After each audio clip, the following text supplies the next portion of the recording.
Las mesas de diversidad funcional y educación del distrito de Arganzuela presentan charla coloquio ¿Es posible la educación inclusiva? Participan Elena Gastón, profesora del Grupo A0 de 11, Juan José Moreno, portavoz del Grupo Socialista de la Asamblea de la Comunidad de Madrid, Agustín Alcocer, área de Educación de Podemos de la Asamblea de la Comunidad de Madrid, Luis Carlos Pérez, profesor y director de instituto representando a Ciudadanos. Modera Julio Salvador, Mesa de Diversidad Funcional del Distrito de Arganzuela.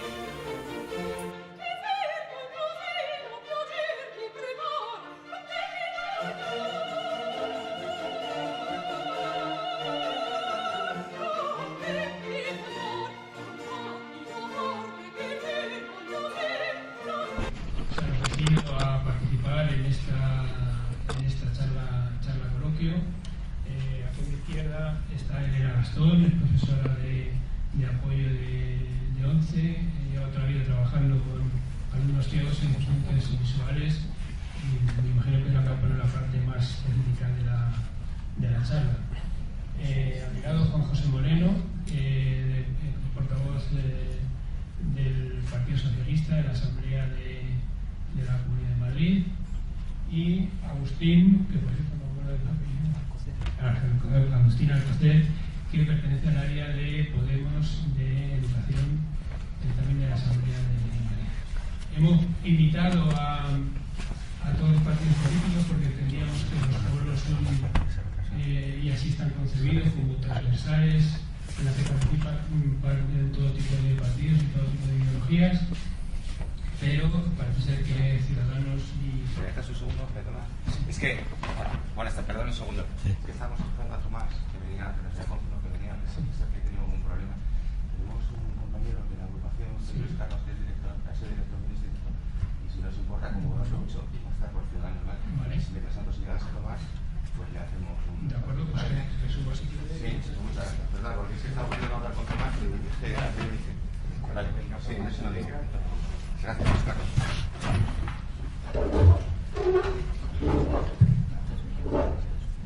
¿Tu nombre nos has dicho? Luis Carlos. Luis Carlos. Bien.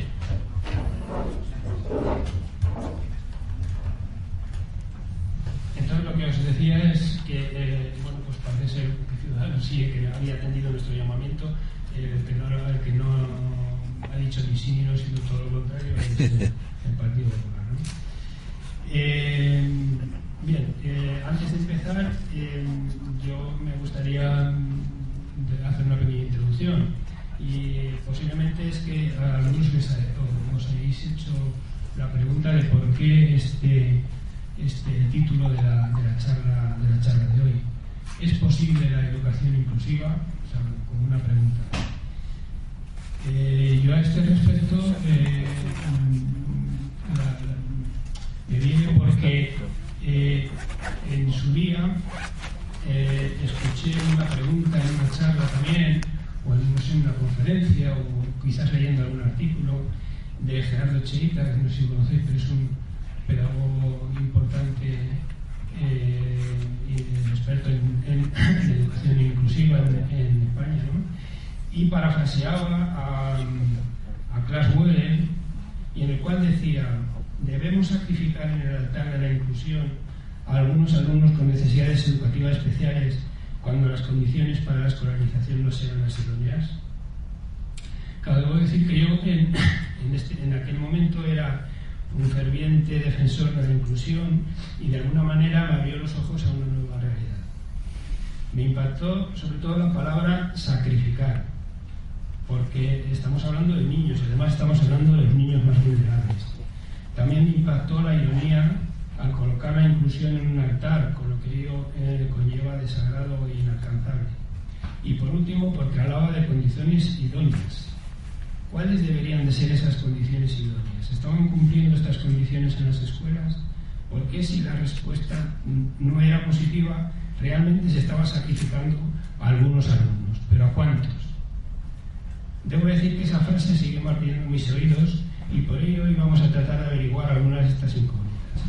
Intentamos aclarar conceptos como integración, inclusión, educación inclusiva, diversidad funcional. A este respecto debo decir que bajo el punto de vista personal ni la educación debería llamarse inclusiva, porque toda la educación por naturaleza debería ser inclusiva, por lo cual sobra el calificativo, y a la diversidad funcional le pasa un poco lo mismo. Todos somos diversos, luego entonces lo de diversidad funcional, ¿dónde empieza a ser funcional? ¿Dónde termina, ¿no? Veremos el viaje que ha hecho desde la integración a la inclusión y los posibles errores que hemos cometido. Y trataremos de averiguar cómo debería ser una escuela inclusiva y tal vez consigamos averiguar si esta escuela es posible. Todo ello desde los diferentes puntos de vista que nos ofrece la política, representada por los partidos que gobiernan la Comunidad de Madrid y que están aquí representados, y por supuesto desde el punto de vista que ofrece la experiencia de una profesional en educación como es Elena Gastón. Entonces, bueno, pues no sé qué queréis empezar, explicas tú misma. Pues te paso el micro. No, es que no vale, tiene que ser esto. Gracias, Julio. Bueno, buenas tardes a todos. Espero no dormiros con la hora de la siesta. A ver, os cuento que yo soy puramente técnica, ¿vale? Entonces, al ver que venía rodeada de políticos, pues venía un poco asustada. Y digo, yo estoy acostumbrada a dar charlas puramente técnicas. Entonces, fue una buena oportunidad. Yo creo que cada oportunidad en la vida te enseña algo, ¿no? Para desde lo técnico plantearnos cosas, un poco enlazando con todo lo que ha dicho Julio, sobre toda la experiencia que llevamos ya de educación inclusiva antes de educación integrada, y reflexionar sobre cómo lo estamos haciendo y cuál es el futuro y cuál debería ser el futuro. Yo voy a hablar desde lo técnico, pero les voy a lanzar pelotas a los políticos, que creo que es lo que nos corresponde para que ellos intenten resolver cosas, ¿no? Yo empecé a trabajar cuando empezaba la integración, ya llevaba unos años, pero pocos, y entonces se suponía que en una escuela ordinaria se introducía a los niños que venían de colegios de educación especial. Entonces eran escuelas que supuestamente no estaban preparadas para tener niños con necesidades educativas especiales, y digamos que permitían el paso a los niños con discapacidad. Esto que suponía que era desde una supuesta normalidad acoger a gente que no respondía a esos criterios de normalidad. De ahí posteriormente evolucionamos a la inclusión, y en un principio la inclusión tenía pues unos parámetros estupendos. Ya no se suponía que la escuela era normal y el que venía de fuera era el que se tenía que adaptar, sino que la escuela ya se presuponía que tenía que estar de hecho adaptada a cualquier persona que tuviese cualquier discapacidad o que no la tuviese, que fuese del tipo que fuera, ¿no? Esto se dijo así, se planteó así, e inicialmente, puesto que cada uno tiene sus necesidades, se pusieron recursos para poder acoger en una escuela toda la diversidad de población que había. ¿Cuáles eran esos recursos? Bajar la ratio, tener más profesores de apoyo, adaptar las metodologías y contar con las asociaciones y con las organizaciones de apoyo a la discapacidad. Julio me preguntaba, ¿lo estamos haciendo bien? Y claro, esto me ha hecho a mí reflexionar después de tantos años, ¿no? Y creo que lo estamos haciendo fatal. Pero no lo estamos haciendo fatal desde la escuela, lo estamos haciendo fatal como sociedad. Yo llevo todos estos días pensando qué es lo que estamos haciendo, ¿no? Y lo que estamos haciendo es generar una sociedad absolutamente individualista, en la que cada uno busca su felicidad como si la felicidad fuese algo que está en un sitio y a lo que todos tenemos que correr. Yo veo a los jóvenes desaforados buscando, no se sabe muy bien qué, y en esa búsqueda lo que estamos haciendo es no mirar al otro. Nadie mira al de al lado. Claro, si eso, que es lo que estamos haciendo en la sociedad, lo trasladamos a la escuela, vuelve a ser lo mismo. Y volvemos a una inclusión muy negativa, porque tenemos a todos los niños con necesidades educativas especiales dentro de una escuela donde muchas veces se les ignora, muchas veces se les rechaza y en cualquier caso no se les mira. Y esa es la realidad que yo estoy viendo desde hace unos años. Por eso decía, desde lo técnico voy a lanzar pelotas al tejado de los políticos, porque algo tenemos que hacer para cambiar esta sociedad, algo tenemos que hacer para cambiar la educación, y eso lo tenemos que hacer entre todos. Y para mí el primer paso es mirar al otro, mirar al otro, y mirar al otro sin una posición de superioridad, porque ese es otro de los conceptos que para mí ha estado equivocado en la integración y en la inclusión. En la integración se suponía, o detrás había como yo soy el normal y tú vienes a mí desde la no normalidad, ¿no? Entonces yo, que soy normal y soy superior en eso a ti, pues te voy a ayudar. En la inclusión ya parecía que todos éramos iguales, pero esa no era la realidad. Se seguía pensando que éramos unos pocos los que teníamos los conocimientos para ayudar a esos otros que queríamos que fuesen iguales que nosotros, pero seguíamos viéndolo desde una posición de superioridad. Creo que ha llegado el momento de respetar de verdad la diversidad y que cada uno desde su diversidad diga lo que necesita. Yo estoy harta de, como profesional, de decir a los padres lo que necesita el niño, de decir al niño lo que necesita, de decir al otro profesional lo que necesita. Pero vamos a pararnos a mirar y a escuchar qué es lo que el otro cree que necesita. Es verdad que nosotros como técnicos y como profesionales tenemos un conocimiento que puede ayudar al otro, pero puede ayudar al otro cuando sienta la necesidad. Cuando nosotros vemos algo que de verdad es importante que el niño consiga, que el niño tenga, o que el otro, sea niño o no, tenga, y veamos que él no siente la necesidad, lo que tendremos es que utilizar nuestra inteligencia para ver la forma de generarle esa necesidad. Pero basta ya de imposiciones en la escuela y en la sociedad. Entonces, desde lo técnico, ¿qué es lo que podemos hacer y qué es lo que en nuestro grupo de trabajo, que es el grupo ACEDO en la ONCE, que se dedica a investigar y a buscar la accesibilidad tecnológica en la escuela, estamos haciendo y podemos hacer? Pues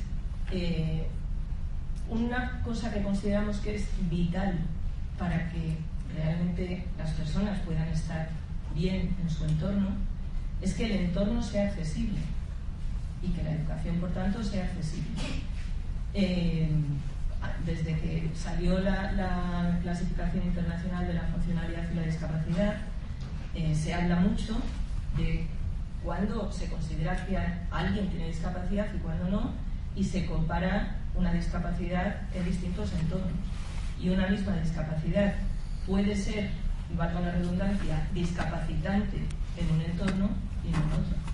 Si alguien viene aquí en silla de ruedas y queremos que suba a este estrado por esta escalera, su discapacidad se hace absolutamente evidente. Si él tiene una rampa para poder subir sin ninguna dificultad, no existe tal discapacidad. Por tanto, tenemos no solo que respetar la diversidad funcional, sino mirarla, escuchar y plantear qué necesidad tiene cada persona. Para nosotros, como os decía, la accesibilidad es vital y trabajamos porque los niños que actualmente están inmersos en la tecnología tengan no solo las herramientas que les hagan posible esa accesibilidad, sino porque los programas que vengan en esas herramientas sean ya de por sí accesibles. Porque al final, ¿qué es lo que quiere uno en la educación? ¿Qué es lo que buscamos en la educación? Buscamos que la persona sea autónoma, que la persona se sienta útil para la sociedad, que la persona sea feliz. Y si le estamos todo el rato dando las herramientas, pero imposibilitándole que esas herramientas las utilice porque no haya accesibilidad, lo que estamos es evidenciándole más la discapacidad. Entonces, en la inclusión o en el concepto que ahora se quiera poner a la educación, que me da igual, lo que se tiene que tener en cuenta es eso, o sea, no poner más trabas y no, intentando ayudar al otro, ponerle más piedras en el camino, que es lo que estamos haciendo en muchos casos. ¿Qué cosas hacemos nosotros? Investigar para ver cómo se puede hacer accesible la educación. En nuestro grupo de trabajo nos dedicamos especialmente a la tecnología, pero yo me voy a referir un poco en general a todo, ¿vale?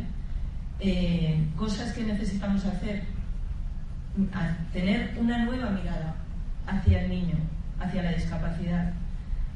Yo, como trabajo en la ONCE, claro, voy a hablar especialmente de la ceguera, ¿no? Hasta ahora los materiales de los niños ciegos eran muy diferentes a los materiales de los niños que ven, y eran los propios maestros de apoyo los que, en colaboración con los padres, con los colegios, tenían que generar materiales un poquito más accesibles. Entre otras cosas estaban los libros en braille, ¿no? ¿Qué pasa con el braille? Que supone una barrera hacia los demás, pero a la vez supone una necesidad y un derecho de las personas ciegas a utilizarlo. Entonces, al pensar en la educación inclusiva, ni podemos pensar en eliminar el braille, ni podemos pensar en que los niños que no son ciegos acepten el braille de por sí. Tendremos que buscar las vías de hacer el braille o cualquier otra herramienta o cualquier otro código que necesite cualquier persona atractivo a los demás, y que aquello que en ese momento es una barrera se convierta en un facilitador de la comunicación. Entonces, un proyecto que hemos hecho en la ONCE ahora mismo es crear una nueva metodología de aprendizaje, de alfabetización, más allá de aprendizaje, de alfabetización en braille, con materiales realmente inclusivos, que son útiles para el niño ciego, pero también para el niño que ve, útiles para cualquier niño con otra discapacidad, que pueden ser compartidos con profesores que no conocen braille, con padres que no están todavía familiarizados, que son divertidos. El niño necesita divertirse, y que respetan el deseo del niño, el deseo de aprender, de jugar, de innovar, y desde la concepción de que lo que nosotros amemos será lo que amen ellos. No hay nada para un niño mejor que un adulto al lado que se divierta con lo que está haciendo con él. Y desde ahí podrá aprender, y desde ahí podrá incluirse. Por tanto, necesitamos buscar materiales que normalicen. Lo que normaliza es el entorno, y lo que normaliza es la actitud. No normaliza a la persona con discapacidad, no normaliza la persona sin discapacidad, normaliza todo lo que hay alrededor. La tecnología ahora mismo es parte de los procesos, como os decía, y a eso se dedica nuestro grupo, ¿no? A evaluar materiales, a generar materiales accesibles y a asesorar sobre la accesibilidad. Desde la neurodidáctica, que hemos estado estudiando mucho para hacer esta nueva alfabetización braille, hemos visto que el tema de la motivación es vital, porque genera un cerebro diferente en el niño, y respetar el ritmo de aprendizaje es esencial. Y ahora mismo tenemos una escuela que no respeta los ritmos de nadie. No respetamos los ritmos de los niños.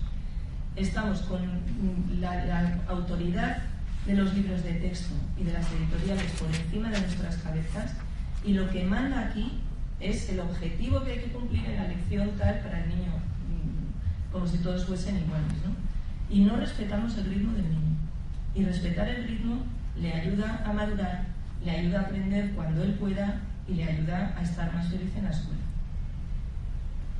Y cuando os decía antes, cuando veamos que no hay deseo en la familia, que no ven la necesidad de algo que nosotros como profesionales sí que vemos claro, no imponer. No se trata de imponer, se trata de generar en el otro la necesidad, ¿no? Y por último, bueno, los materiales son muy importantes. Os voy a enseñar aquí pues algunos materiales de los que hemos generado para el método, ¿no? Pues calendarios, secuencias temporales, pues todo lo que el niño necesita para aprender a leer y a escribir, de forma que lo puedan hacer conjuntamente con los niños que ven. Cuentos divertidos, cartillas para los dos, y luego al final un software, que estamos en el mundo de la tecnología, que sea divertido y entretenido tanto para el niño que ve como para el que no, que lo puedan utilizar simultáneamente y que el niño lo pueda manejar con su familia, con sus hermanos, con sus padres, sin necesidad de que ellos conozcan el braille. Bueno, pues así para empezar, yo creo que termino porque luego tenemos coloquio, ¿no? Y ya he dejado algunas piedrecitas aquí en los zapatos de los políticos, a ver qué nos cuentan ahora, ¿vale? Muchas gracias.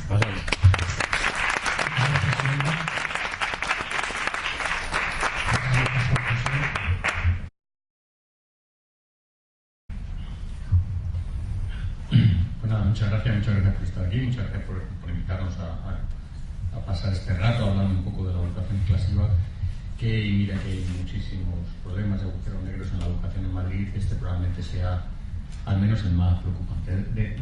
Dejarme que empiece con algunos meros datos, probablemente los conozcáis, especialmente si sois gente del sector, pero no pasa nada por repetirlo,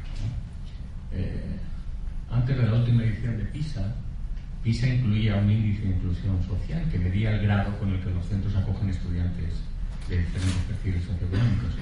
Bueno, pues con ese índice Madrid tenía el más bajo de todas las comunidades autónomas. España tenía un índice bastante bajo, pero Madrid tenía el más bajo a gran distancia de la media y uno de los más bajos.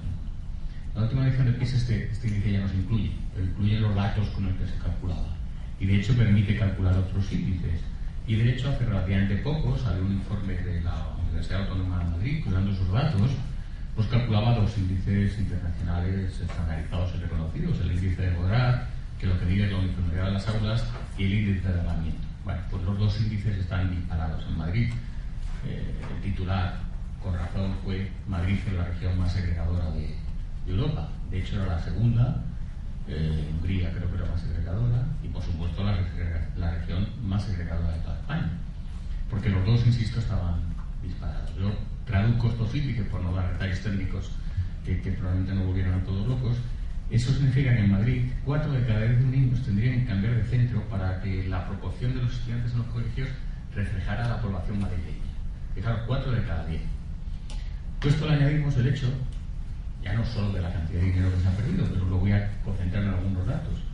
Pues han perdido, dicen los sindicatos, en torno a 7.500 profesores con la crisis. Si hacemos caso de lo que dice la consejería, que no nos lo creemos ninguno, ni los sindicatos, ni nadie en las aulas, si sumamos lo que prometen que han recuperado a lo largo de estos años, salen 1.200, un escaso 20%. Eso creyéndonos lo que dicen ellos, que no es verdad, porque la mayor parte son sustituciones, son bajas, no son profesores de verdad, son profesores que sustituyen a otros que ya están. Pero creyéndolo, ellos mismos reconocen que no han recuperado más allá del 20% del profesorado, ¿no? Pero si nos centramos en la educación compensatoria de atención a la universidad, se estima que se han perdido más de 2.000 plazas, y de esas se han recuperado prácticamente nada, muy poquito de todo ello, ¿no? En educación compensatoria, de hecho, se ha reducido el presupuesto un 60% a la escuela pública, un 60%, lo han dejado prácticamente escuálido, ¿eh? Y cada año volvemos a encontrarnos con que hay una nueva bajada en educación compensatoria. También estiman las entidades especializadas que de los aproximadamente 20.000 niños, 20.000 alumnos diagnosticados con necesidades educativas especiales, 3/4 están en centros públicos. Pero recordar que en Madrid no llega al 60% la escolarización de alumnado en centros públicos.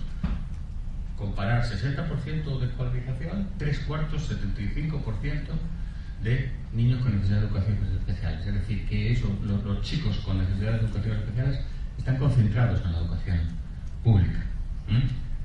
También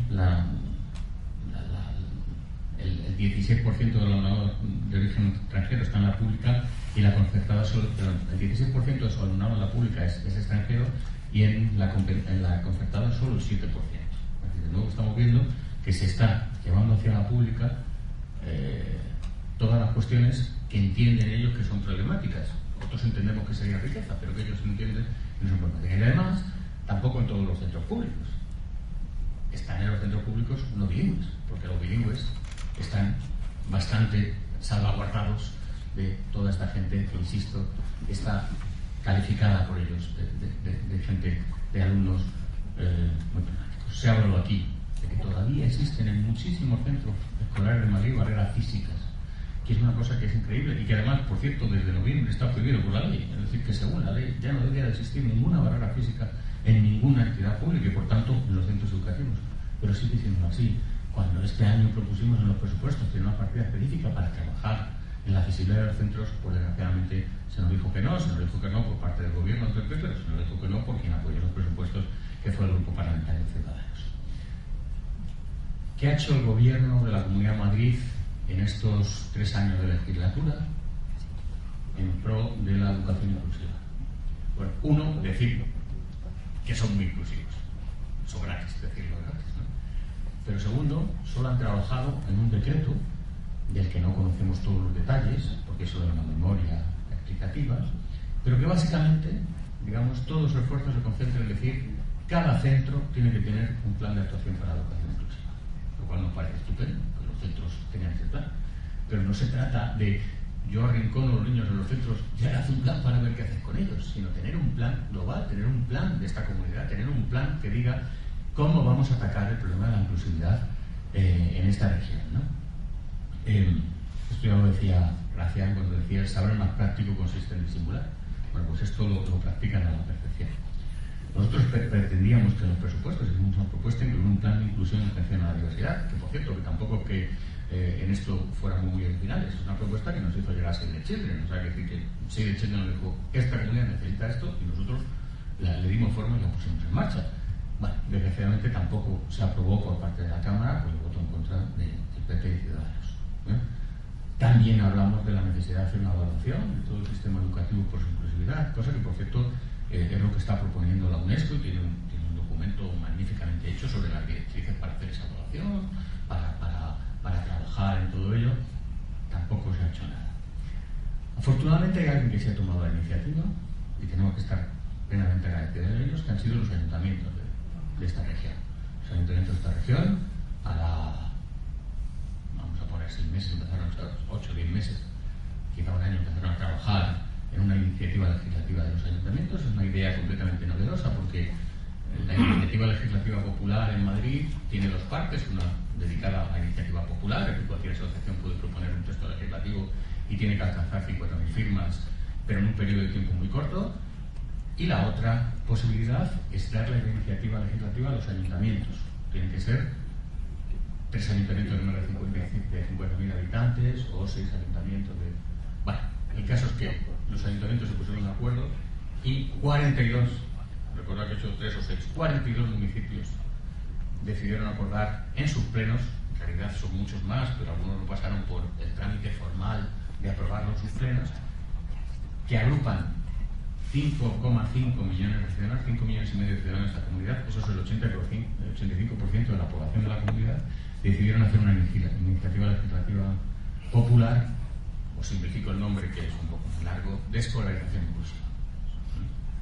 Yo creo que es un trabajo magnífico, hay que agradecer a toda esta gente porque viene de algunas iniciativas populares canalizadas a través de los ayuntamientos que han hecho su trabajo de hacer ese texto legal que llegó a la Asamblea. Nosotros recibimos, había un consenso de que se llevara ahí, pero bueno, en la Asamblea tenemos cupos por partidos, pues decidimos utilizar nuestro grupo para que se tratara, y 3 de los grupos parlamentarios, es decir, todos los PP, decidieron apoyar esa iniciativa y está ahora en trámite en la Asamblea. De hecho, ya se ha acabado el periodo de enmiendas y yo espero que este miércoles nos ponemos las ponencias y nos vamos a trabajar en ese texto.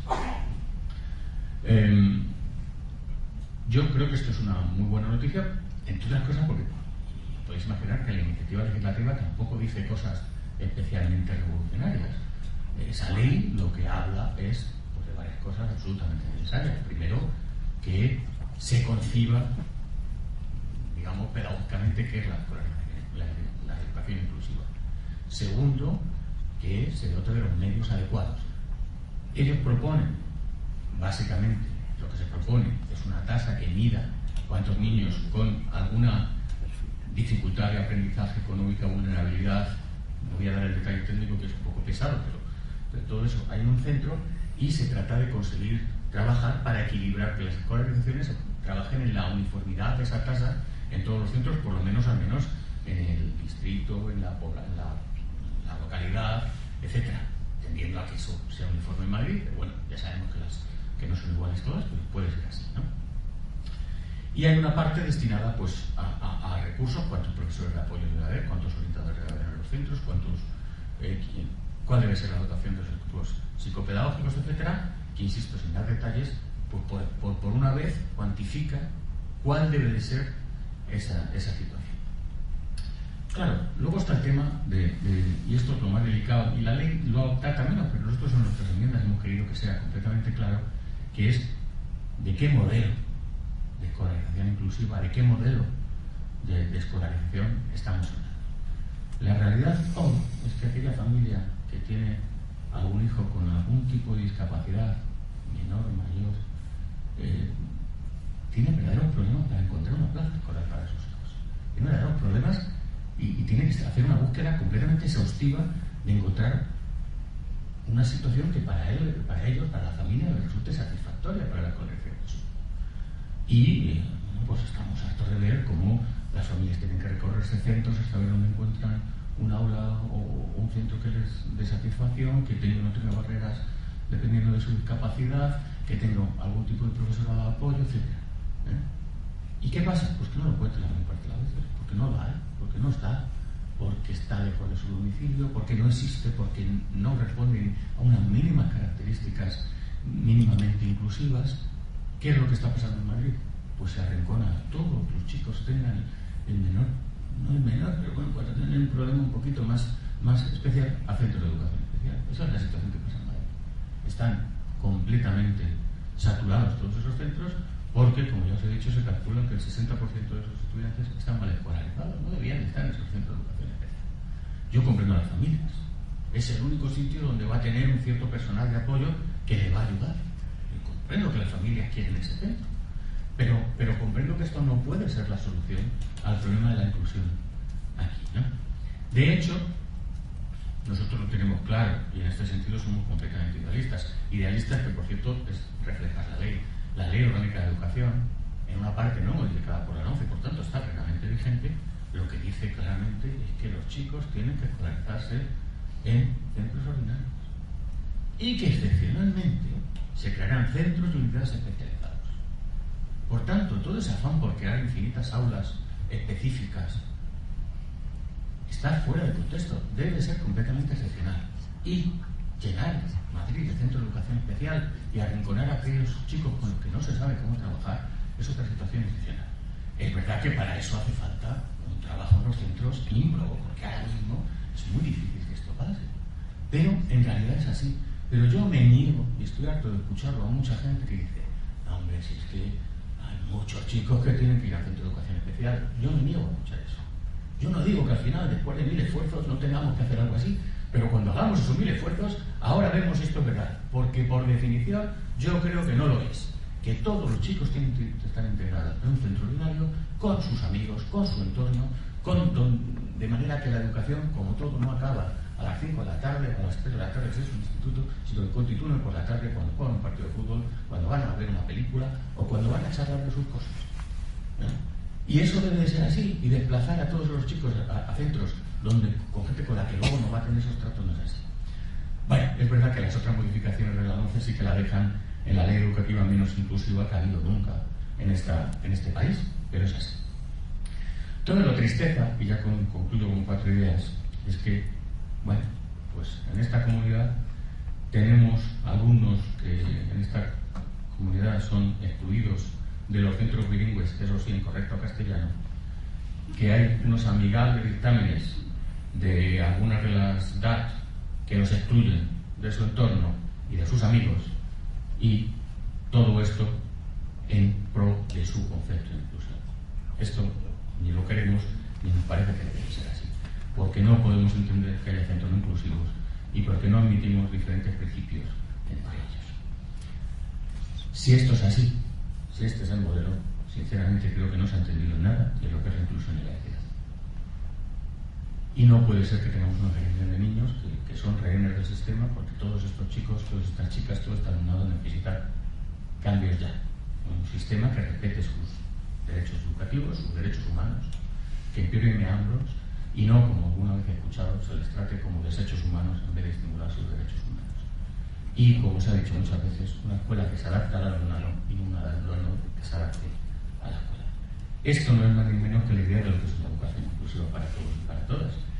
A poder ser que no parta, como muchos de estos mensajes que vemos, de ideas organizativas altruistas, de generosidad, de caridad. Vamos a cuidar a estos chiquitos que tienen estos problemas. Esto no es un problema de caridad, esto no es un problema de altruismo. Es un problema de que la única educación moralmente defendible es la educación inclusiva.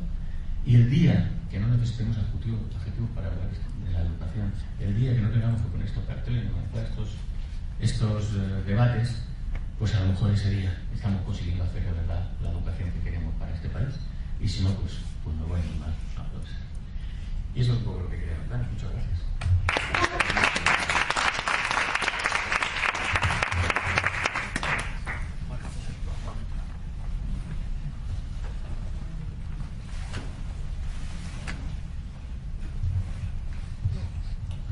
Bueno, pues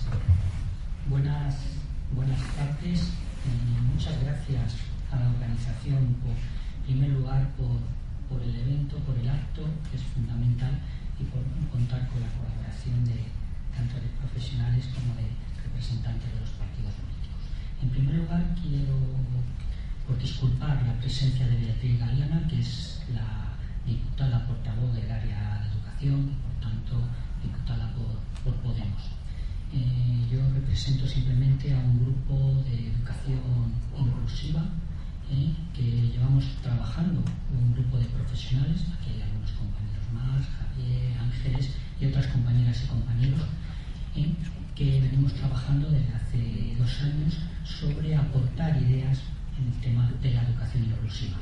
Tengo que decir, por tanto, que no somos políticos en el sentido de que formamos parte de la Asamblea, somos profesionales, pero bueno, vinculados al área, como insisto, al grupo parlamentario de Podemos en este sentido, y que la conclusión de estos dos años de trabajo ha sido una reciente proposición de ley sobre la equidad y la educación inclusiva, que acaba de entrar en la Asamblea, que se ha emitido para ser debatida y que evidentemente, junto con la iniciativa legislativa de los ayuntamientos, la cual también desde un principio hemos estado apoyando para que entrara, pues yo creo que son 2 marcos jurídicos que tenemos aquí ahora en la Asamblea de Madrid y que, a ver lo que somos capaces, lo que son capaces de hacer los diputados y las diputadas para intentar sacar un marco de ley que evidentemente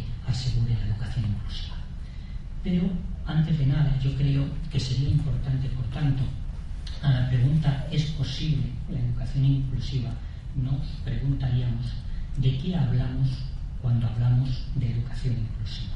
Porque yo creo que es un término que se empieza a usar mucho, pero mejor también que nos pongamos de acuerdo qué entendemos por educación inclusiva. Elena hacía antes un pequeño recorrido de lo que ha sido el devenir, de alguna manera, de la atención a las personas más vulnerables y no sé por qué no aparece.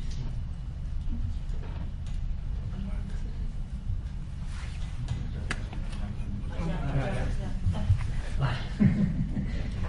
Esta gráfica no. Bueno, pues en esta gráfica, presentación gráfica, se puede ver bien un poquito lo que ha sido la evolución de la atención a las personas vulnerables. Por supuesto, desde el año antes, a los años 70 en España, lo que existía era una exclusión total de las personas, vamos a llamarlas en aquel momento con discapacidad, que evidentemente ni siquiera eran contempladas en el sistema educativo.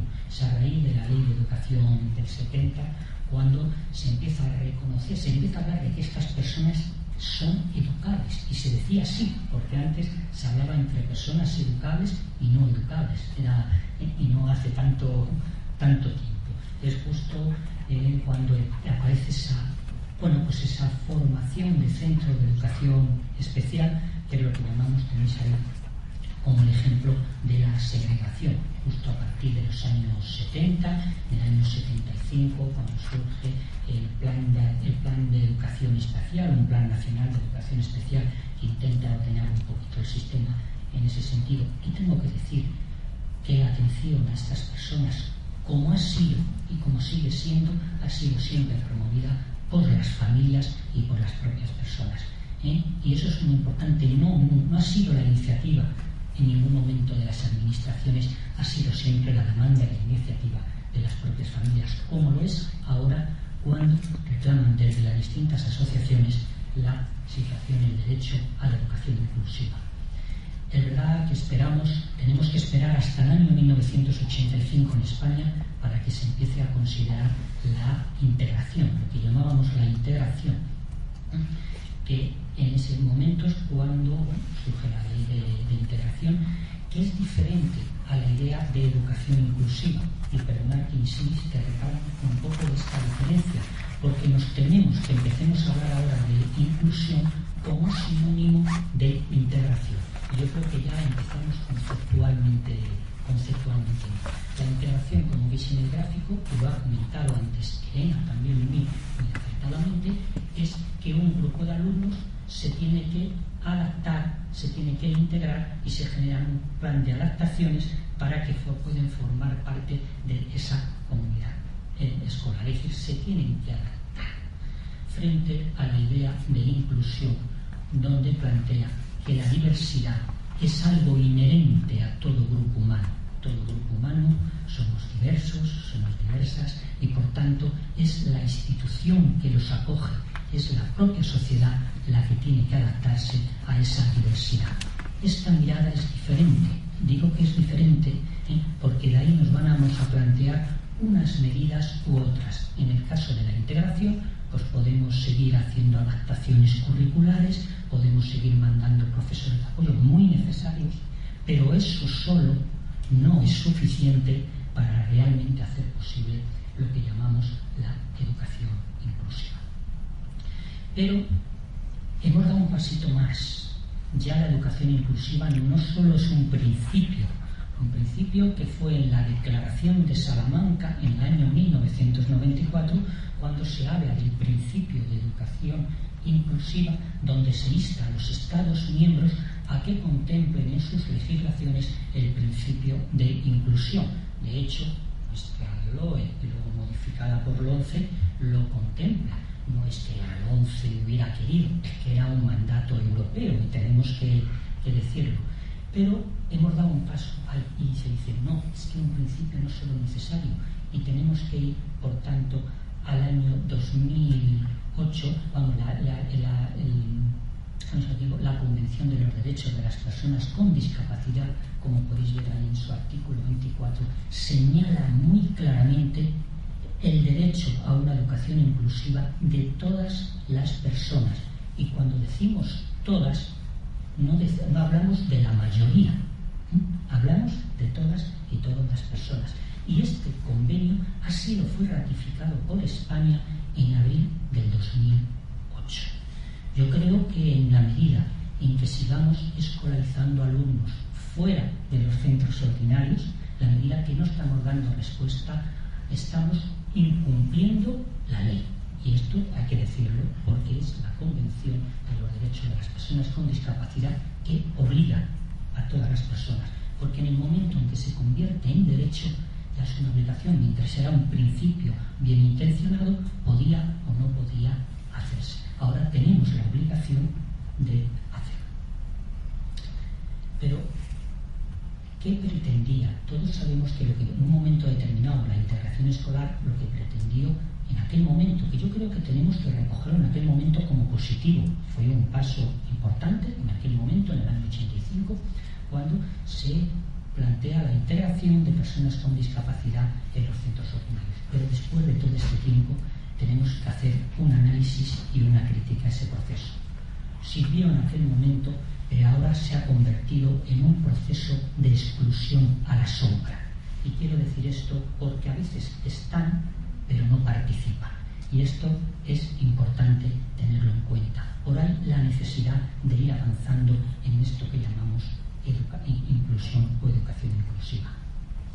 ¿Por qué no lo dice la propia UNESCO en el año 2005, y nos dice también y nos recuerda, el tema de la educación inclusiva no está solo pensando en algunas personas que tengan alguna diversidad, situación de diversidad funcional.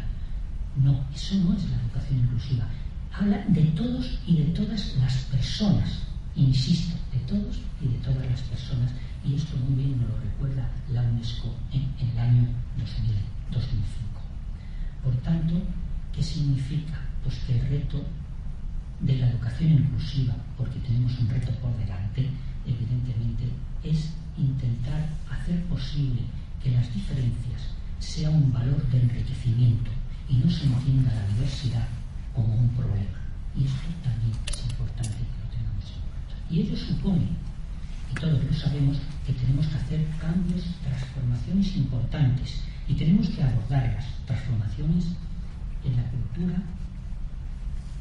que implica que tenemos ahí las creencias, las actitudes, transformaciones en la propia política, no solo en las leyes son fundamentales, y ojalá empezamos aquí a sacar un marco legislativo en la Comunidad de Madrid con el material que ya tenemos, pero también es muy importante que lleguemos a las prácticas educativas, que lleguemos a los centros para que sea posible cambios metodológicos, cambios en la evaluación que hagan realidad esa educación inclusiva para que no estén en la sombra y estén participando realmente. Porque, como muy bien sabemos, la educación inclusiva, y esto ya es algo también conocido por todas y todos, es esa combinación de tres dimensiones. Y digo combinación porque están entrelazados. No podemos entender una sin la otra. Y esas tres combinaciones, como veis ahí, es la presencia, es el aprendizaje y es la participación. Y digo entrelazadas. Por tanto, es importante que aseguremos que se tienen que desarrollar estas tres dimensiones. La presencia, porque hace referencia al lugar donde están escolarizados, evidentemente. Tienen que estar con todos y con todas las niñas y niños, pero no solo estar en el mismo edificio.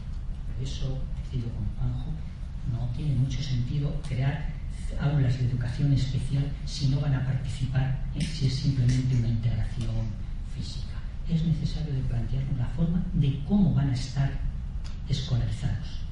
Y esto, en este sentido, por eso nosotros desde el primer momento apoyamos esa iniciativa legislativa de los ayuntamientos que iba muy claramente a asegurar que esta presencia no fuera de cualquier manera. Pero es necesario, y también necesitamos, que haya aprendizaje. Y cuando hablamos de aprendizaje, tenemos que poner la mirada en que tenemos en nuestro objetivo que todos los alumnos y alumnas alcancen el mayor éxito académico. Digo todos y todas, es decir, que esto que se ha llamado equidad también la planteamos en la equidad de salida, es decir, en la equidad al finalizar, que los resultados de cada uno y cada una de las personas no estén mediatizados por su origen social o por la falta de apoyo social que haya dentro. Fundamental, por tanto, que la educación inclusiva lo liguemos al concepto de equidad.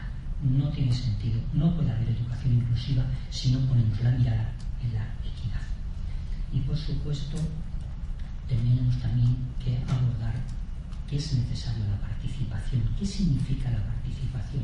Significa no solamente que el alumno esté, no solo que el alumno aprenda porque tiene un profesor que le está enseñando, sino que el alumno se sienta a gusto, participe, se encuentre bien, y eso también es un factor muy importante. Por eso, sin estas tres dimensiones no podríamos hablar de educación inclusiva.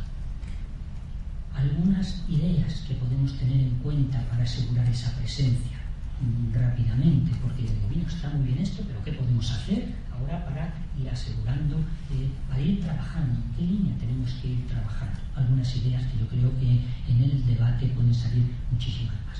Asegurar la presencia supone algunos de estos aspectos. En primer lugar, una identificación temprana de las necesidades del alumnado. No puede ser que se tarde un año y medio en identificar una necesidad en la infancia. El tiempo es clave, el tiempo es fundamental. No nos lo podemos permitir, eso no puede ser. Pero para ello también necesitamos unos servicios de orientación unos servicios que sean públicos. Y aquí recalco el carácter público. Cualquier intento de concierto de los servicios de orientación rompería ese principio básico que es el de equidad. Sin equidad no podemos hablar de educación inclusiva. Pero es necesario, por tanto, también que hagamos un cambio en la concepción de la evaluación psicopedagógica. No una evaluación para etiquetar, no una evaluación pensando solo en el diagnóstico, una evaluación, como muy bien decía Elena también, para ayudar con la persona a identificar las necesidades y, añado algo más, las barreras con las que esa persona se encuentra para que sea posible la educación. Y evidentemente, y se ha dicho, necesitamos una dotación de recursos. La situación de la Comunidad de Madrid es más que penosa, es demasiado triste. Como hemos visto en los últimos años, cómo se ha disminuido la dotación de personal de apoyo a la que paralelamente ha ido aumentando la ratio en las aulas y en los grupos. Yo tengo como dato que hace 5 o 6 años en algunos centros había un profesor de apoyo que llamamos pedagogía terapéutica. Por cierto, a ver si algún día también cambiamos el nombre, ¿no? Pedagogía terapéutica por cada 10 niños. Ahora tenemos un profesor de pedagogía terapéutica por cada 20. Esto es lo que ha pasado solamente en unos pocos años. Bueno, es un ejemplo de lo que evidentemente no puede seguir ocurriendo. Pero evidentemente necesitamos también tener una amplia red de carácter sociocomunitario. La escuela solo no puede dar respuesta a todas las necesidades. Y voy terminando, porque cuando hablamos también de presencia nos tenemos que plantear, ¿es necesario distintas modalidades de escolarización? Ahora mismo tenemos distintas modalidades.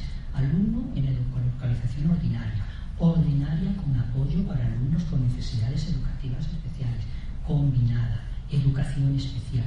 Realmente, si hablamos de educación inclusiva, debemos hablar de modalidades de escolarización o de una sola modalidad de escolarización que ofrezca al alumno diferentes niveles de apoyo, diferentes intensidades de niveles de apoyo en función de sus necesidades.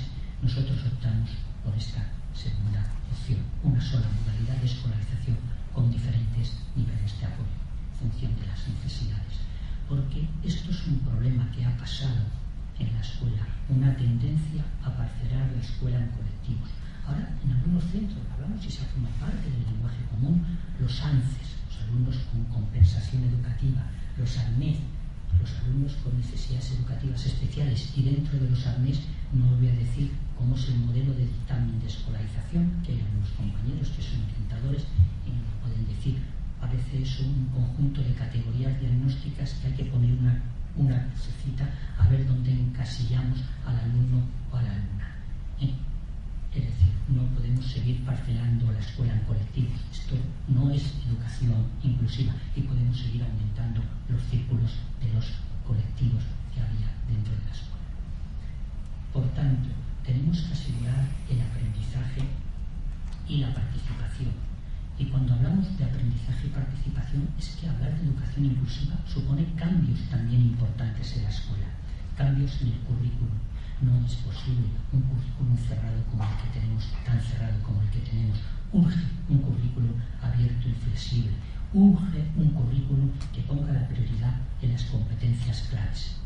Las competencias claves, ahora mismo nuestro decreto de currículum están para adornar, pero realmente no se está trabajando en serio, no se ha puesto en serio la administración el compromiso de que se trabaje por competencias, que no es ni más ni menos que ese saber más funcional, esa interconexión de todos los saberes y ese tener en cuenta los diferentes contextos, aprendizaje funcional, integración de los diferentes contenidos y, por supuesto, también que sea transcontextual. Y nosotros ahí hacemos una propuesta y creemos que es fundamental. Hay que ir avanzando hacia un diseño universal para el aprendizaje. ¿Qué significa un diseño universal para el aprendizaje? Frente al modelo de un currículum para todos y luego los que están por arriba o están por abajo, que no sabemos quiénes son esos, porque depende de dónde pongamos la línea, voy terminando, pues evidentemente hablamos de un diseño universal para el aprendizaje, que luego, si eso, puedo intentar explicar un poquito más en qué consistiría. Necesitamos también la posibilidad de que se trabajen fundamentalmente innovaciones educativas en los centros, la posibilidad de organizar el currículum por ámbitos de aprendizaje. Pocos institutos se hace la organización del currículum por ámbitos de aprendizaje, poco se favorece, ¿no? Y hay una posibilidad de poderlo hacer, y por supuesto currículum que refleje la diversidad cultural. Pero para terminar, también es fundamental, es necesario, y permitidme 2 minutos, si el moderador me permite, intentar tener en cuenta la importancia que supone el trabajo en red. Es fundamental. Una red que signifique apoyo mutuo entre los alumnos. Podemos hablar de situaciones de aprendizaje cooperativo, la importancia de los programas de patios, el trabajo en red entre el profesorado, fundamental potenciar la enseñanza colaborativa entre todo el profesorado, el trabajo en red entre los propios centros, digamos, la difusión de prácticas entre los centros que hagan posible la necesaria participación, colaboración, el trabajo con las familias. Sin ello no podemos entender la educación inclusiva, incluso también con la universidad, que nos aporte, nos dé ideas también desde el campo de la universidad para cómo tenemos que ir avanzando. Dicho de otra manera, potenciemos las redes naturales de apoyo, que es una necesidad en este caso para avanzar en educación inclusiva, porque nosotros decimos y lo afirmamos, es posible y necesaria la educación inclusiva. Es posible si afrontamos todos estos cambios, y es necesaria porque estamos en una sociedad democrática y porque de alguna manera en un mundo lleno de diferencias la normalidad no existe. Muchas gracias.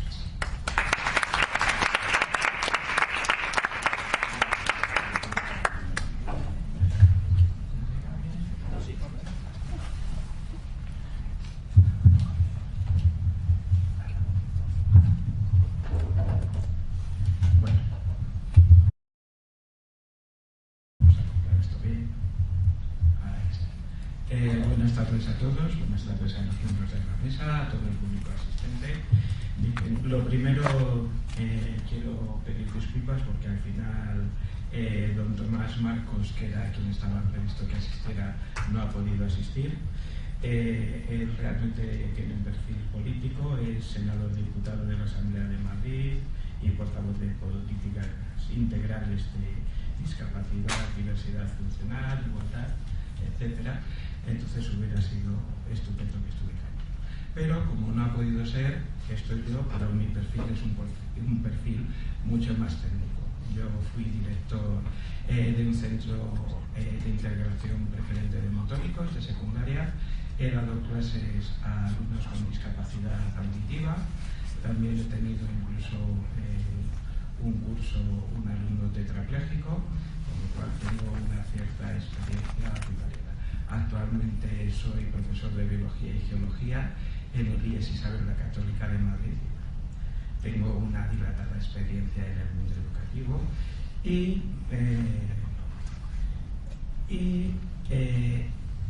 he trabajado casi desde el principio con el tema de la integración.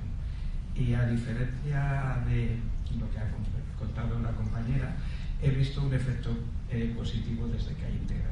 Sí que en algunos centros, como en el que estuve de integración de motóricos, al final a los alumnos con algún tipo de problemática, de lo que antes se llamaba discapacidad, se les acaba viendo como compañeros normales, se integran en la vida normal del centro y son normales. Eso es un primer paso. Realmente no se llega a la inclusión, que es lo que ahora mismo pretendemos y que es lo que habría que lograr. Y no se llega porque, aunque en el aspecto humano sí que en muchos casos, como este que comento, se logra que todos los alumnos sean iguales y sean uno más, sin embargo, pedagógicamente y en el tema educativo, las dificultades que aparecen, como no hay medios suficientes para solucionarlas, no hay suficiente apoyo y en los últimos años han disminuido bastantes, no hay suficientes orientadores, no hay PTs, profesores de apoyo, no hay medios, materiales especiales, pues esto repercute en el tema académico. Y el tema académico es el que supone un gran problema, y no solo para los alumnos que queremos que sean incluidos, sino para todo el grupo en general. La falta de medios y el tener que lidiar con una diversidad muy grande de alumnos hace que todos ellos aprendan mucho menos, lo cual realmente es un problema, porque nuestro real objetivo y lo importante que tenemos que lograr en el sistema educativo es formar personas y hacer que estas personas, todas ellas, todas y cada una de ellas, sean como sean y tengan las dificultades que tengan, que todos las tenemos, alcancen su máximo potencial. Eso es lo que tenemos que lograr. Y eso, para lograrlo, lo que tenemos que tener es todos los medios necesarios, todos los apoyos necesarios. Y nos encontramos los profesores con que ni tenemos medios, ni tenemos personal de apoyo y ni siquiera tenemos una formación inicial que nos permita afrontar todas las distintas circunstancias con las cuales nos podemos encontrar en el aula. Desde Ciudadanos estamos por la educación inclusiva y desde Ciudadanos creemos que es algo que hay que potenciar. Hay que potenciar teniendo en cuenta que la educación es uno de los aspectos más importantes de nuestra sociedad y es una de las tareas más importantes que una sociedad tiene que afrontar. Entonces, es necesario que primero haya una buena formación inicial de todo el personal docente, que empecemos primero siendo reconocidos como una de las valores más importantes que hay dentro de la sociedad. Segundo, recibiendo una formación exhaustiva, extensa y lo mejor posible. Y después recibiendo unos medios adecuados que nos permitan realizar esa función con todas las garantías y con todos los recursos necesarios para que cualquiera de nuestros alumnos alcance su máximo potencial, aprenda todo lo que sea posible y todo ello en un ambiente sano, agradable y que a la vez que logra todo esto también sea feliz, que es una de las cosas más importantes que podemos desear para nuestros niños y nuestros jóvenes. Esto es simplemente todo lo que quería decir, nada más.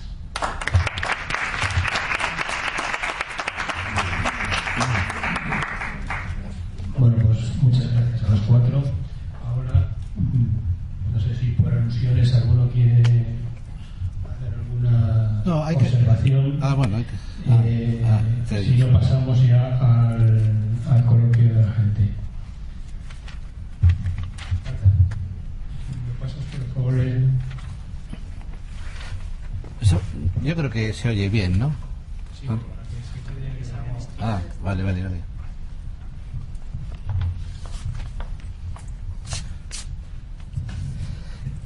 Muchas gracias a todos. La verdad es que ha sido interesante. Gracias, Elena. No esperábamos menos de ti y de esa experiencia que ya tienes dilatada en todos estos años trabajando en estos temas. En lo de la política, pues yo no esperaba menos. O sea, todos estáis de acuerdo en que hay que hacerlo, pero no lo estáis haciendo, ¿no? O sea, esa es la realidad. Yo plantearía a los tres grupos políticos ¿por qué no hay un pacto educativo? O sea, ¿qué es lo que está pasando? ¿Quién se opone realmente a ese pacto educativo? No podemos hacer que cada 4 años, cada vez que sale un grupo político, cambie el sistema. Así no hay manera de educar a nuestros jóvenes, a los niños, de ninguna de las formas. Segunda cuestión, es muy interesante el tema de la inclusión, por supuesto, pero en Madrid en concreto se ha planteado el tema de que este año no hay exámenes en septiembre. Entonces, ¿qué sucede? La gente los niños con alguna dificultad van a tener mayor dificultad todavía, puesto que no va a haber exámenes en septiembre. Ahora están los niños que primero a todo correr, venga, da igual que les explique, que no entiendan el temario, no importa, lo importante es acabarlo, porque hay que hacer el examen ahora en junio, que equivale al de septiembre. Me parece honestamente que es una vergüenza. Es de los pocos sitios, Madrid, que está permitiendo esto. Alguien tendrá que ser responsable de todo este tipo de historias. ¿Por qué no se ha dicho demasiado? No sé si son los sindicatos, es la política, qué es lo que está pasando. Me gustaría a ver qué opináis al respecto. Muchas gracias. Perdón.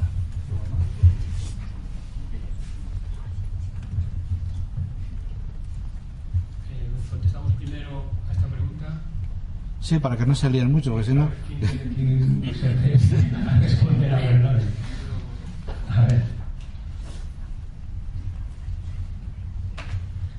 Estoy totalmente de acuerdo, sobre todo en lo del pacto educativo. En lo del pacto educativo, Ciudadanos fue de los primeros en proponerlo, lo llevábamos en el programa electoral, y yo incluso personalmente, mi mayor ilusión y mi mayor satisfacción sería lograr un pacto que nos permitiera tener una única ley, un único sistema de trabajo para 10, 20, 30 o incluso 50 años. Eso es lo ideal y es lo que proponemos desde Ciudadanos. Obviamente, quizás el problema es cuestiones exclusivamente políticas. Yo, como profesor y como profesional, lo tengo muy claro.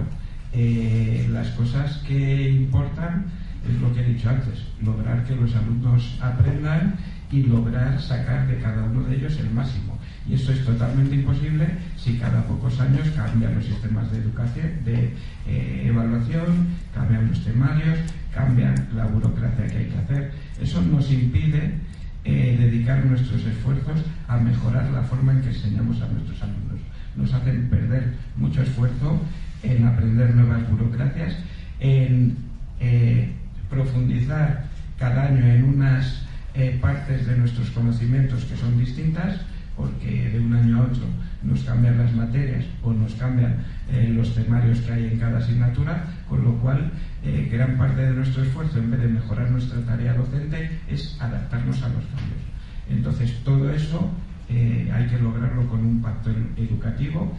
Hay que dejar a un lado los temas políticos y partidistas y hay que pensar en el bien de la sociedad y en nuestro futuro, que son nuestros niños y nuestros hijos, que como no estén bien formados lo van a tener muy difícil. Entonces ahí totalmente de acuerdo, y por parte de Ciudadanos estamos por la labor y estamos dispuestos a hacer todo lo necesario para llegar a esto. Respecto a lo de el nuevo calendario escolar, con el tema de que no hay exámenes de septiembre, como todo, tiene sus ventajas y sus inconvenientes. Ya se intentó alguna vez y bueno, de momento, como siempre, los profesionales solucionaremos la papeleta lo mejor posible, pero no precisamente porque nos lo hayan puesto fácil y porque los políticos nos hayan dado facilidades, unas pautas claras y unos medios para poderlo solucionar. Entonces, yo confío en mis compañeros, todos somos buenos profesionales y afortunadamente no va a pasar nada grave, bien con los exámenes en septiembre, bien con los exámenes a finales de junio. Intentaremos que los chicos aprendan lo más posible y esa será la prioridad. Bueno, vamos a ver, yo creo que a la pregunta del pacto educativo, yo creo que todos vamos a coincidir, es necesario un pacto educativo. Yo creo que eso no es... yo creo que vamos a coincidir todos. Quizá el problema es cómo tiene que ser ese pacto educativo. Y nosotros pensamos que un pacto educativo no es un pacto de partidos solo. Un pacto educativo es algo que tiene que ser acordado con la conjunta de la sociedad, la comunidad educativa, las organizaciones que están muy más vinculadas al mundo educativo, que son muchos. Por tanto, es un proceso largo.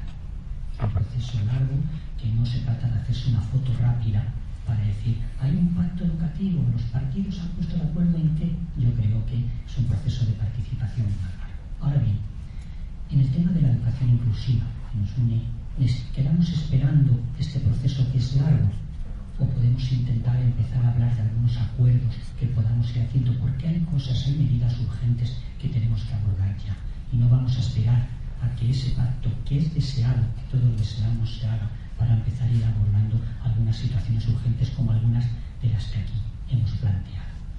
Con respecto a la segunda pregunta, el tema de los exámenes, yo creo que la pregunta no está tanto en cuándo hay que evaluar, junio o septiembre, sino nos debemos hacer una pregunta un poquito mejor: ¿cómo hay que evaluar?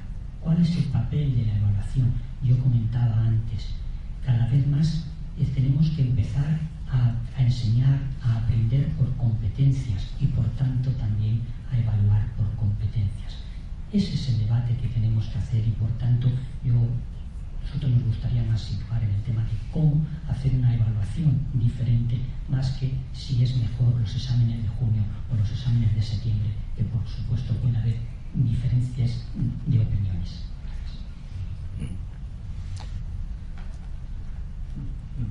Lo que me sorprende mucho en estos sitios, y no casi reacciona cuando dicen los políticos van a devolver y tú más, porque parece que es esta situación.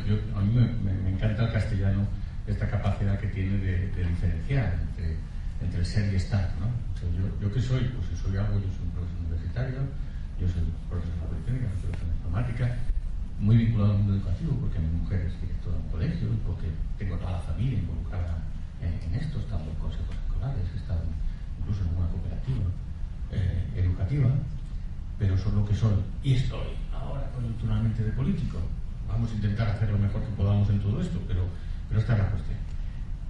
Déjame que os hable del pacto educativo, del que no fue y del que ahora podría ser, aunque está complicado. El que no fue es que lo viví en primera línea. Cuando Ángel Gabilondo fue ministro, yo estaba allí con él, encargándome de las universidades, y ese pacto estaba completamente hecho. Ese pacto estaba completamente acabado y faltaba, que habíamos quedado ya el día para ir a firmar todos juntos. Van a firmar por un pacto que era político, que van a firmar todos los partidos políticos con representación parlamentaria, incluso con algunos que no tienen representación parlamentaria. Social, porque van a firmar todos los sindicatos, se van a firmar las asociaciones de padres, se van a firmar todos. Institucional, iban a aparecer allí las universidades, algunas academias, etc.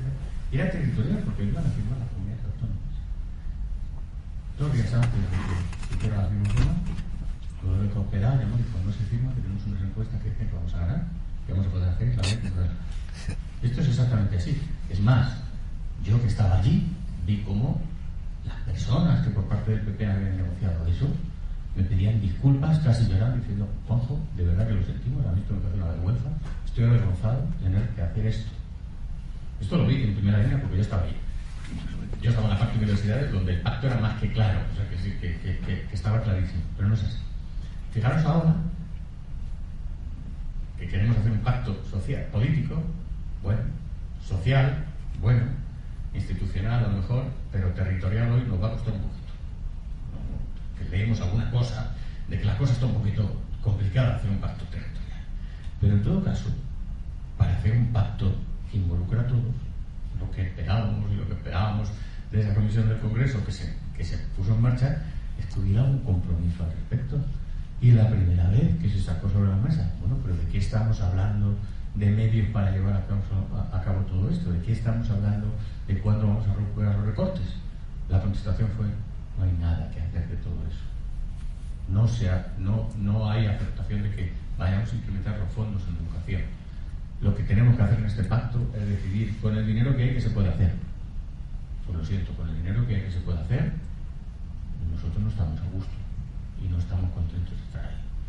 Y lo que hizo los compañeros de diputados socialistas fue decir: pues llámenme, pues ya han decidido que aquí se va a poner algo de dinero, porque para pastelear con lo que hay no estamos dispuestos a seguir hablando.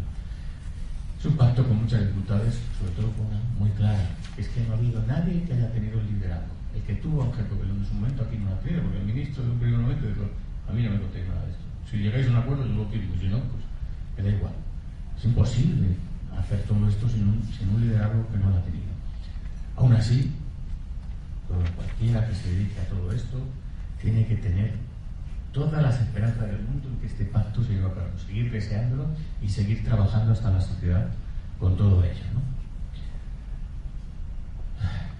A nosotros, pero estoy seguro que a Beatriz también, que no está, nos gustaría hacer mucho más.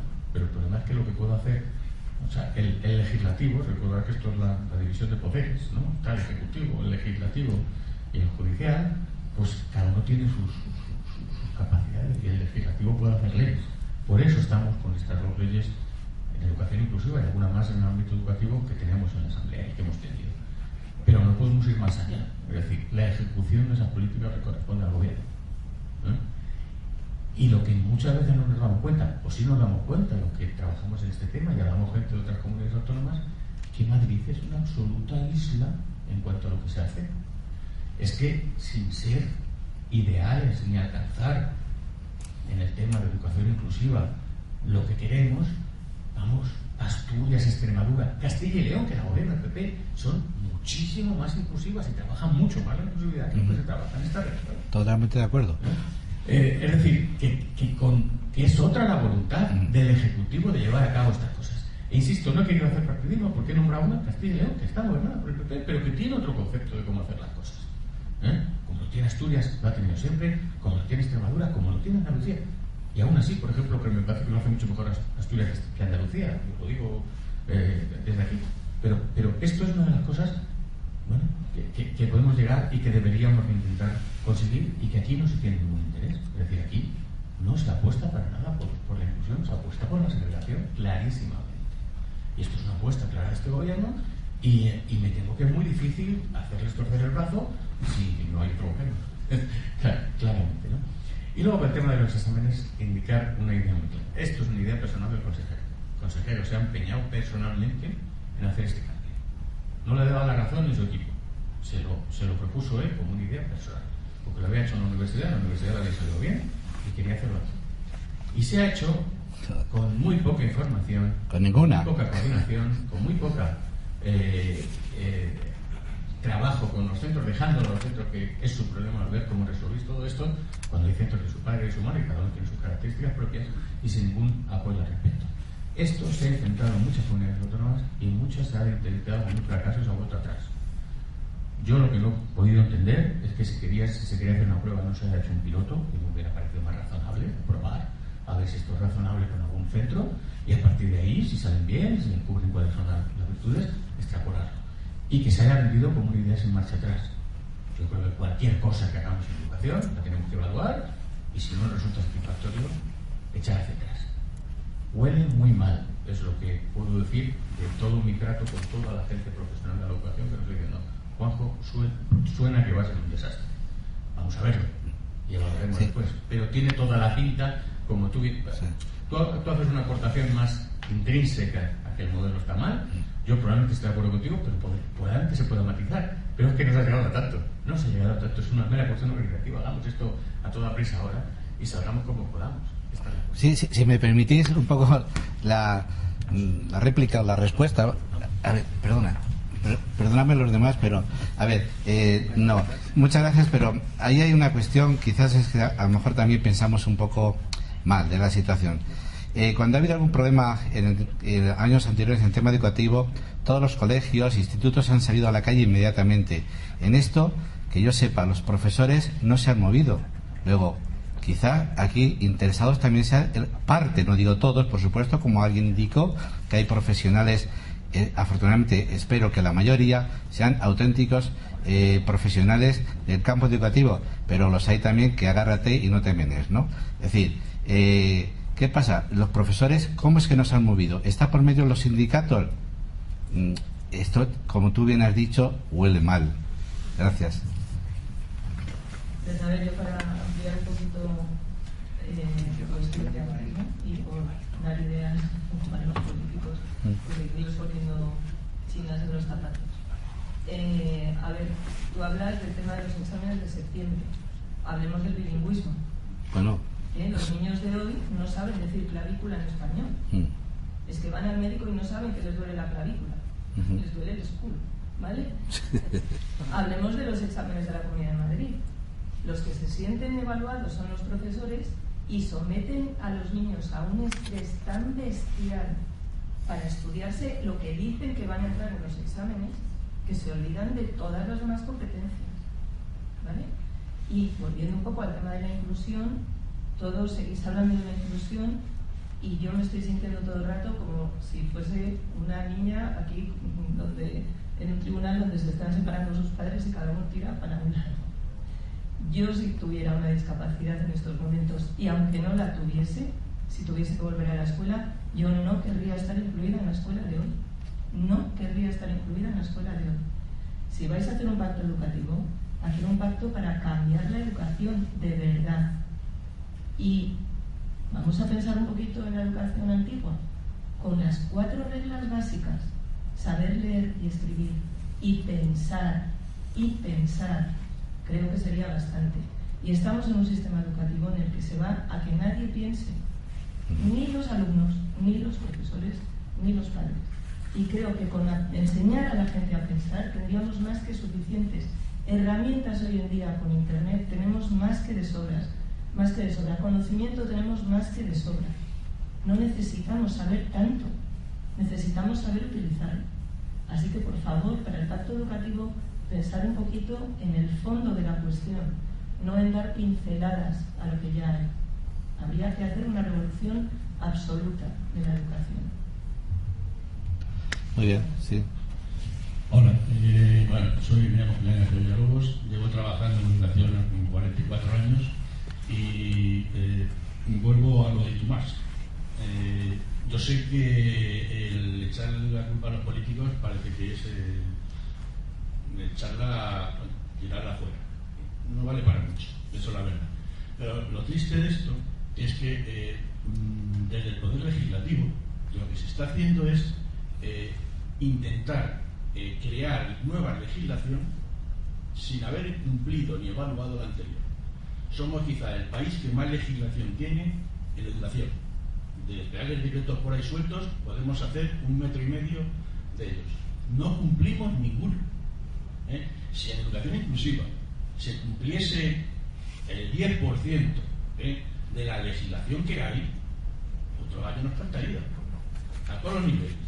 Pero no, la legislación que tenemos, decimos, oye, esta la hicieron los otros, los de Tomás, y chicos, vamos a hacer otra nueva.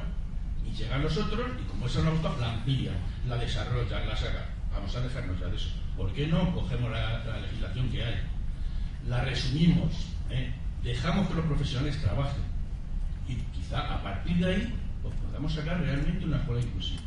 ¿Cuál es la mejor escuela inclusiva? Aquella perdida en un pueblecito de Huesca, donde hay 4 niños, de los cuales uno es, en este caso, ciego, y trabajan todos, son todos uno, los 4, de diferentes niveles. Ahora, eso sí, la que manda en la escuela es la maestra, la que está allí. No el inspector que viene, el otro que viene el ETE, el PT que le dice, el del equipo de diagnóstico, no. Allí, como no llega nadie, porque a ese pueblo es difícil de llegar, la que llega es la maestra. Entonces, señores, dejémonos de tantas aicas, cojamos la legislación y cumplámosla. O si no, quitémosla, por lo menos así no incumplimos. Es que ahora no incumplimos toda la legislación. En accesibilidad, hace ya no sé cuántos años que se tenía que cumplir, que todos los centros públicos, todo lo que hubiese, tanto de barreras arquitectónicas como de material educativo, fuese accesible. Nos la saltamos. Esa específica. No hablo de la Constitución que dice que todos tenemos derecho a la ley, mirar así, que tenemos legislación a tope. Entonces, señores, plantéense ya ustedes, o los que estén por encima de ustedes, o los que vengan detrás de ustedes, el que hay que hacer, y como no de acuerdo en ello. Es que es la única forma de salir del tema. ¿Queréis contestar alguno a las preguntas de Julián? ¿Alguna hacer alguno? Bueno, parece que estamos de acuerdo todos con lo que están diciendo. Bueno, yo no estoy de acuerdo para nada. Pero yo simplemente también trabajo en un equipo de orientación y, hombre, una ley como la LOMCE es una ley segregada. Es decir, cuando hay normativas que segregan y que permiten que se puedan diferenciar chicos por un lado y los chicos por otro, por ejemplo, pues evidentemente esas normativas no nos valen. Pero bueno, no me quiero meter en ese jardín porque no quería referirme a eso, pero porque toda ley lleva implícito detrás un modelo, una forma de entender la relación que hay al niño, cómo construye las cosas y cómo nos relacionamos con él. Y eso es muy importante, porque no podemos dejar la política que decías a un lado, es que podemos dejar la política. ¿Qué es la política? La política es la acción sobre la vida de la gente. ¿Cómo no vamos a olvidar de eso? Cuando hablamos de los políticos, parece que estamos hablando de seres extraterrestres. No, estamos hablando de gente, representación estadísticamente bastante curiosa de la población, pero que lógicamente plantean cosas diferentes, ¿no? Entonces, yo quería retomar lo que tú comentaste antes, muy interesante, sobre cosas para poder hacer, ¿no? El tema de que no se respetan los ritmos de aprendizaje. Eso es fundamental, eso es esencial, esa es la clave de toda esta historia. Y eso implica que habrá que cambiar lo que se hace en las aulas, habrá que cambiar las metodologías, que habrá que favorecer la cooperación entre iguales, y eso ya se está haciendo en muchos sitios, a pesar de la LOMCE y a pesar de la normativa. Hay muchas experiencias colaborativas. Tenemos un currículum espantoso que tiene las competencias como un adorno, ¿vale? Habla de ellas porque les ha obligado a Europa a hablar de ellas, pues no las tiene en cuenta nunca se evalúan. ¿Quién evalúa las competencias socioemocionales en la escuela?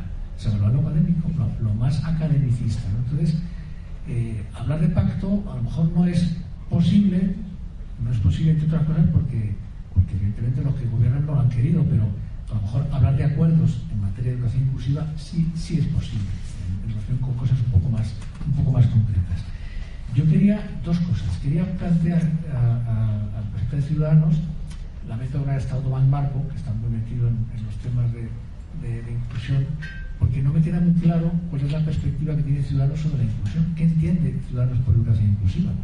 Porque más allá de decir que está de acuerdo, no sé muy bien en qué consiste su planteamiento, su marco conceptual, de acuerdo en qué. Y luego alguien ha mencionado el decreto de inclusión que ha estado la administración del Partido Popular junto con algunos colectivos, un decreto del cual no sabemos nada. Nos encantaría saber de qué va, porque hay dos iniciativas legislativas, pero hay un decreto que no va a pasar por la Asamblea. Quiero decir que es que realmente nadie va a saber de ello hasta que no se publique. Una vez que se publique ya no avisa. Entonces me gustaría saber si alguien conoce algo de ese decreto o ha podido meter algo infiltrado en esas conversaciones, porque realmente es muy serio, ¿eh? Hay dos iniciativas legislativas y hay un decreto sobre inclusión que está a punto de publicarse. Eso no es serio, eso es una vergüenza, aunque yo. ¿Nadie? Sí.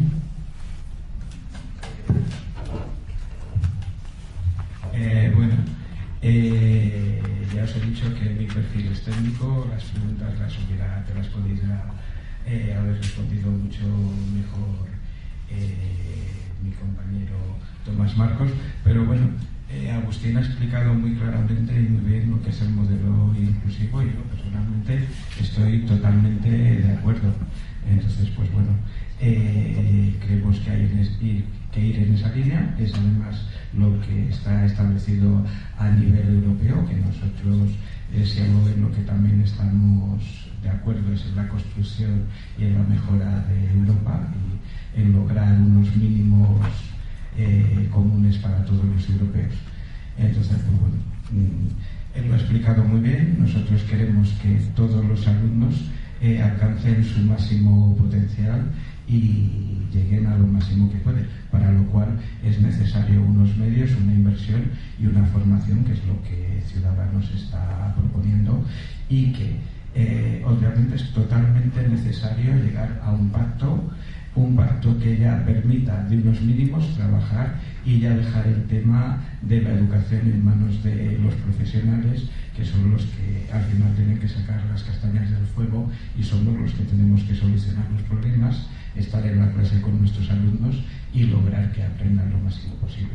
Cuantos menos pegas nos pongan para eso, mejor.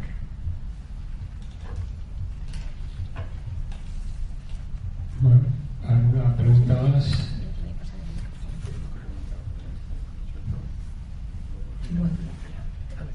Bueno, no sabía si iba a contestar.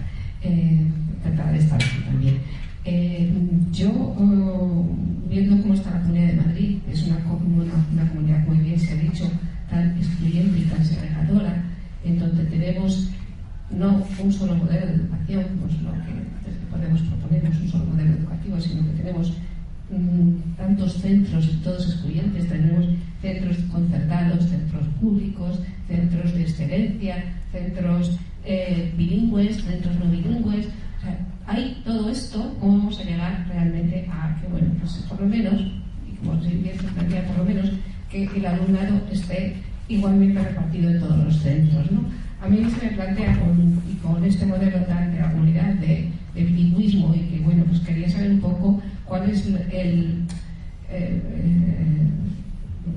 propuesta de los distintos partidos sobre, bueno, estos tanto modelo el bilingüismo desde el infantil que están implantando y cómo está afectando y cómo va a afectar al alumnado. Entonces me interesa también la opinión de Ciudadanos de eso. Bueno, gracias. Pues me pasa Juanjo. Tenemos 5 minutos nada más, estoy avisando. O sea que... Vamos a acelerar muy rápido porque si no me... 5 minutos para cada uno y podemos hablar. Se ha hablado de legislación. Es que el problema de la legislación es las interpretaciones de las mismas.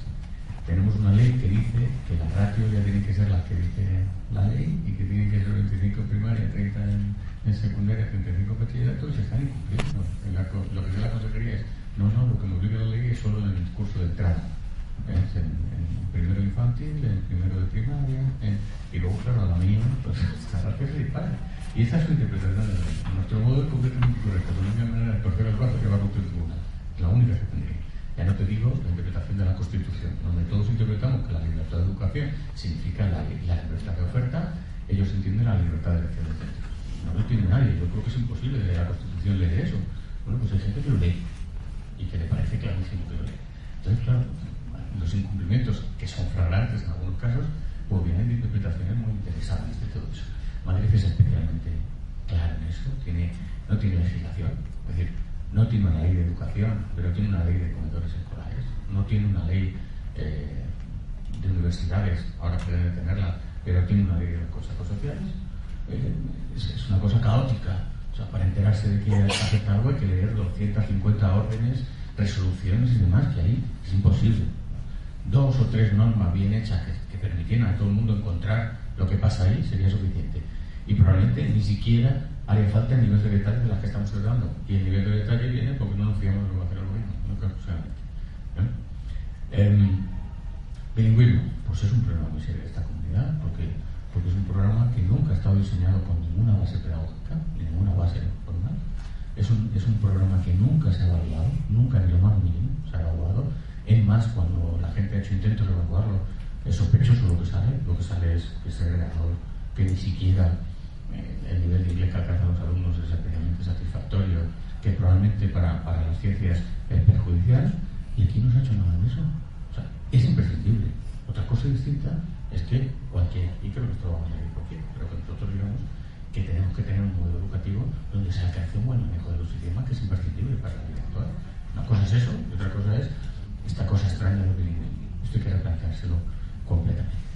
Y luego, pues, ya que nuestro compañero ciudadano va a hablar después, en vuestro concepto yo nunca lo acabo de entender, porque yo lo único que comprendo es que a vosotros os apetece que haya minicentros de educación especial en cualquier sitio, llenar de aulas especializadas las cosas.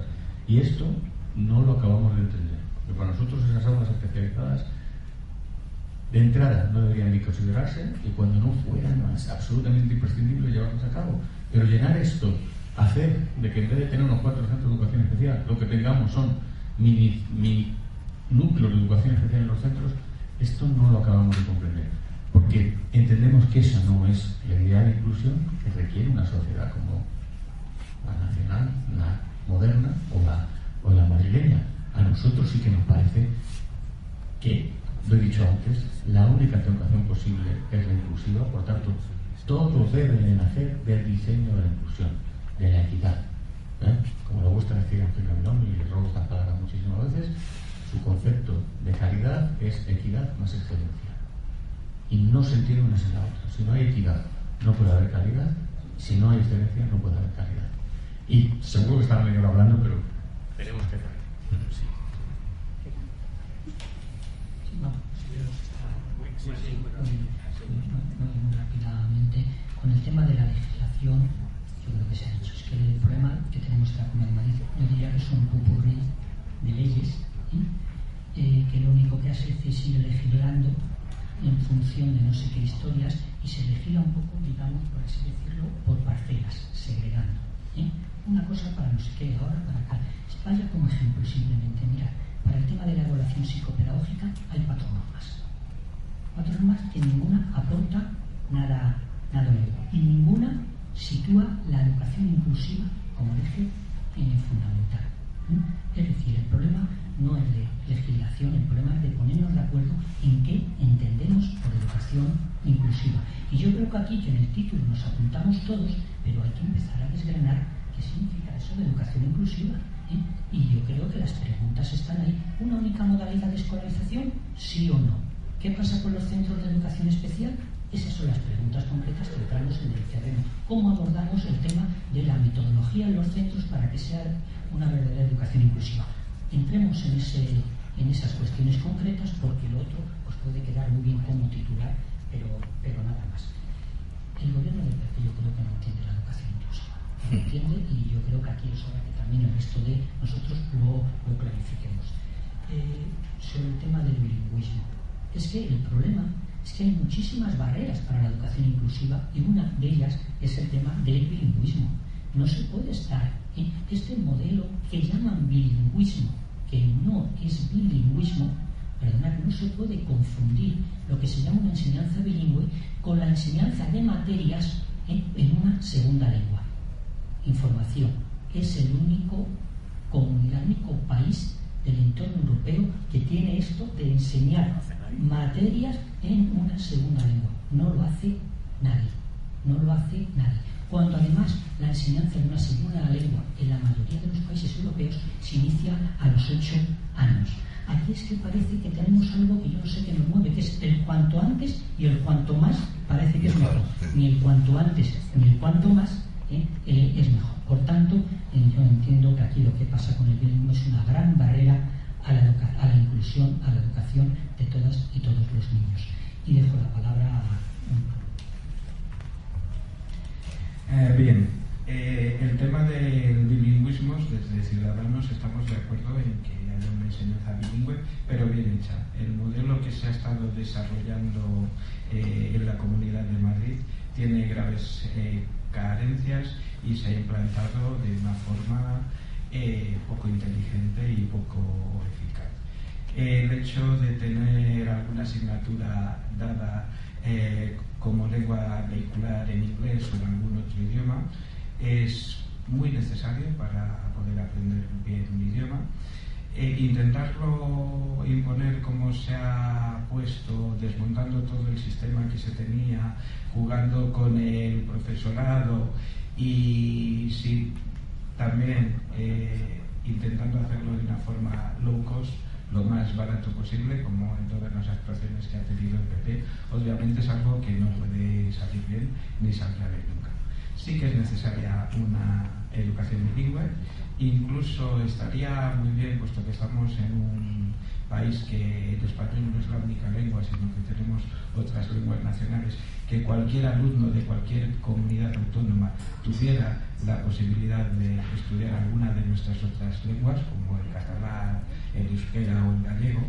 Complicaría un poco la educación, pero en un sitio democrático que tenemos esa riqueza lingüística sería una cosa lógica y razonable. Y en el tema del bilingüismo, pues hay que hacerlo, pero hay que hacerlo bien, no como se está haciendo hasta ahora. Muy bien, pues vamos a quedarnos con la parte positiva, esas dos puertas abiertas a la esperanza que hay ahora mismo, como es la ley de crear, a la que ha hecho referencia Juanjo, o la ley de equidad que ha presentado Podemos y que han admitido a trámite los 3 partidos que están aquí representados, y esperemos que de ahí salga algo. Y por lo demás, pues agradeceros a los 4 vuestra participación, a todos los que habéis venido a escuchar igualmente, y nada más, que la inclusión sea una realidad no tardando mucho. Buenas tardes.